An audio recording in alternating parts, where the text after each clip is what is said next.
Hello, people. Guy Meyer here, California Times guy. I'm back in California, and yeah, I'm still dealing with the COVID cold. Um, I should be through this in a couple of more days, I hope. Slogging through it. Um, I wanted to get right into welcome back to California. What was waiting for me is this money card, part of the Governor Newsom relief effort. Your California middle class tax refund card, enabled by Money Network, registered trademark, contains the money you are receiving from the state of California under the Better for Families Act. Well, I don't know.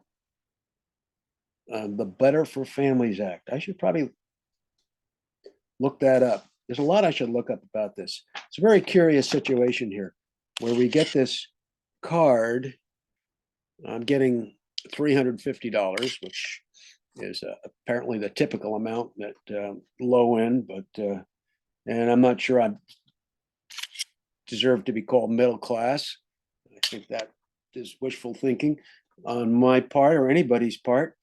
But so I've got this card and I've got this money, I've got it turned on, and this comes from, I get this notice from Money Network, the Money Network Financial LLC, a wholly owned subsidiary of Fiserv Incorporated. All rights reserved. And the cards are issued by My Banking Direct, a service of New York Community Bank, member FDIC. So this came mailed from Nebraska um, by a money bank, New York Community Bank, member FDIC. And then I get also a letter. I guess the Bank of America is part of it. Must be some kind of partnership because the Bank of America sent me all their information about um, how you can use your prepaid debit card and the associated card account that has your funds. Limits can protect you and us from unauthorized transactions or for potential fraud or misuse of your card. The agreement changes some of those limits and or clarifies them. Several examples are reducing the maximum amounts for ATM withdrawals, restricting how you can use the emergency cash transfer service. Well, I don't know. I don't know about so much of this stuff. I did look up New York Community Bank, and I did wonder why is our governor um, funneling California taxpayer money through a New York Community Bank?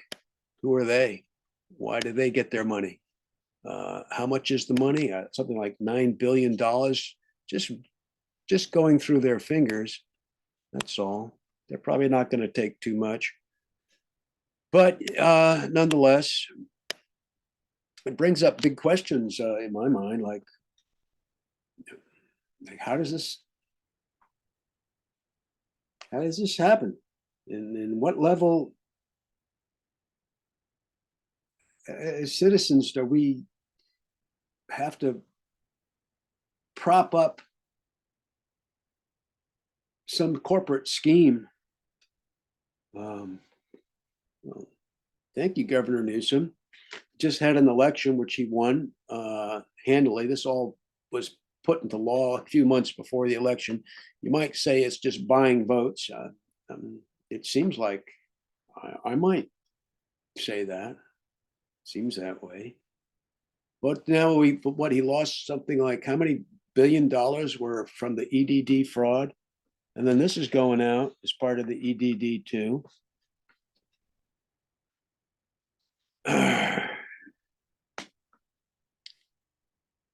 I just be curious as to what would be how the negotiations take place when they craft a bill and put this power into some little bank and out of New York. I tried to dig up some information on that bank here. Let me see if I can find it. Um, Fiserv Incorporated. Um, God, they're just such a threat of consolidation and ripping off people. Really, just goes on and on. I don't know how anybody could vote for anybody. Vote for anybody. I guess would be my alternative. But I'm looking up here what I linked up after looking up Googling New York Community Bank and looking up Fiserv and this web of intrigue and money that we're all supposed to like ignore and think that Governor Newsom somehow serves the best interests of California or the California people.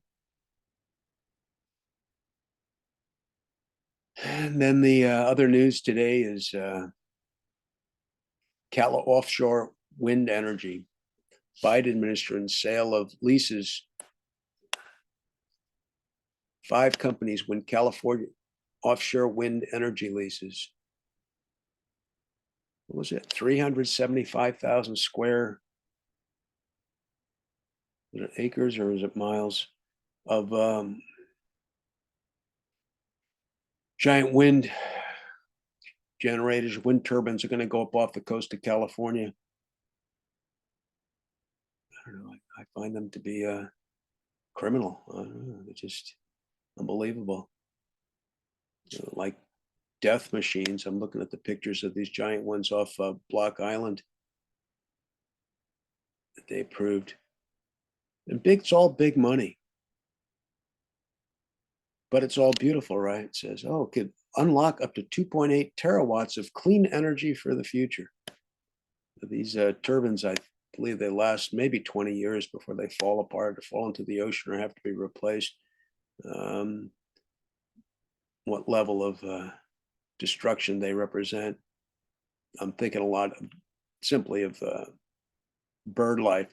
370,000 acres off the coast of Northern and Central California. The thing of it is, this could generate green energy for up to 1.6 million homes over the next decade. Homes that Newsom is forcing us to build, even though California is losing population. It's just a sort of a madness. Destruction to the ecology, the environment. I mean, wasn't that what green's supposed to have been all about? Ecology and environment. What does that do to the environment? What is that Obama designating all this area as national protected ocean space? Just unbelievable. Hold on, guy, huh? Here, 1 second here, folks. I want to.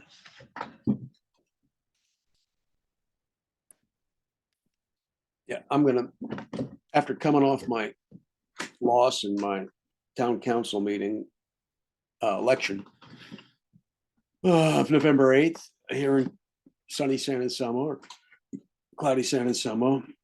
It took me about a week to get myself together and to go back to the East Coast for a memorial service and Thanksgiving, where we had the COVID, what do you call that? Cluster something. Well, we all got hit. Now I'm back. Apparently there's a giant wave of flu stuff. That's a whole different subject. So I'm going to read a paragraph from Heinlein. I love Heinlein. Part of my heritage. Part 2, speaking of heritage, his preposterous heritage. This is a great book. I have plans for this book. I won't tell you about it yet. Keep it secret. Heinlein says, the third planet out from Sol was in its normal condition. Let's see, Mercury, Venus, Earth, 3. That's us. The third planet out from Sol was in its normal condition. It had on it 230,000 more human souls today than yesterday. But among the 5 billion terrestrials, such a minute increase was not noticeable. All right, so this was written in 1960.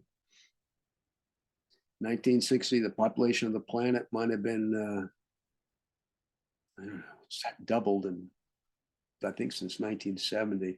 And we're up to 8 billion now, so 4.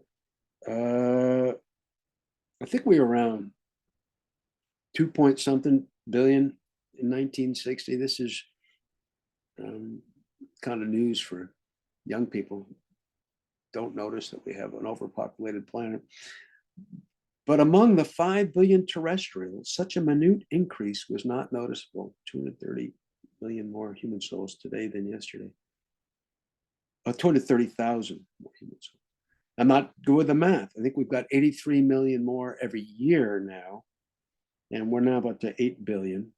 But Heinlein was talking about the future from 50 years ago.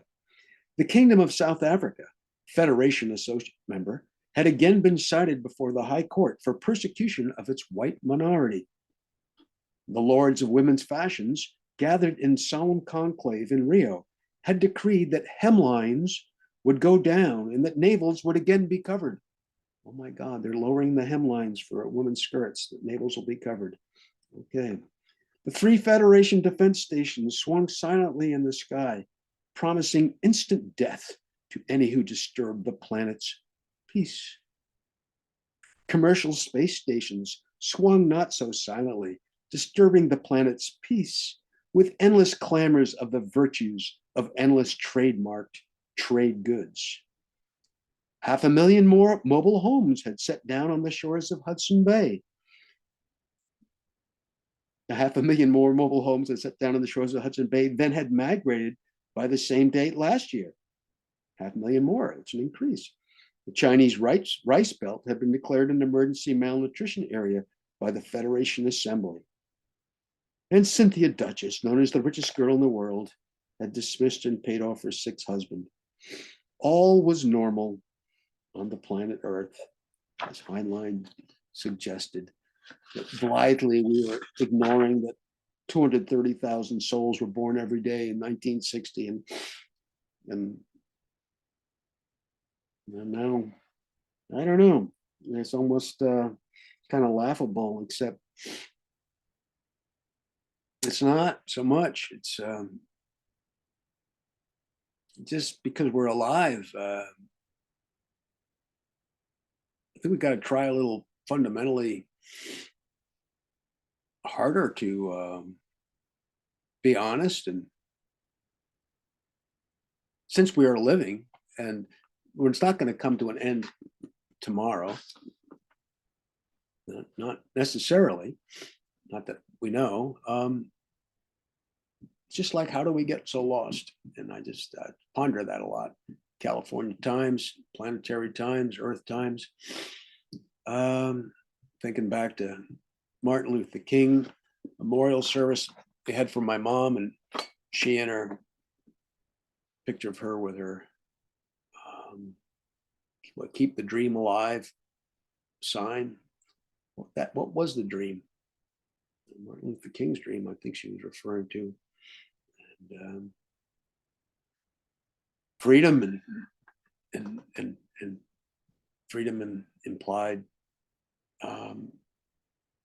maybe like Roosevelt, freedom from fear of, freedom from want, freedom to be alive. We're just sort of in citizen denial. We got to get it together. Got to find a way. Got to keep on probing. Contemplate what's right action. What's the right action? What's the level of resistance? I think sort of slowing down one's life, I guess. Maybe I've got to figure that out here. And That's what's going on. December 8th. Back in San Anselmo. Hope you all are well. Anybody slogging through the COVID stuff, my blessings, thoughts to you. Hang in there. You're going to be all right. All these flus and everything are going to be gone pretty soon. Just keep doing it. Get some more oranges and try to sleep. Get your rest. Don't worry. God bless. Talk later. Ciao.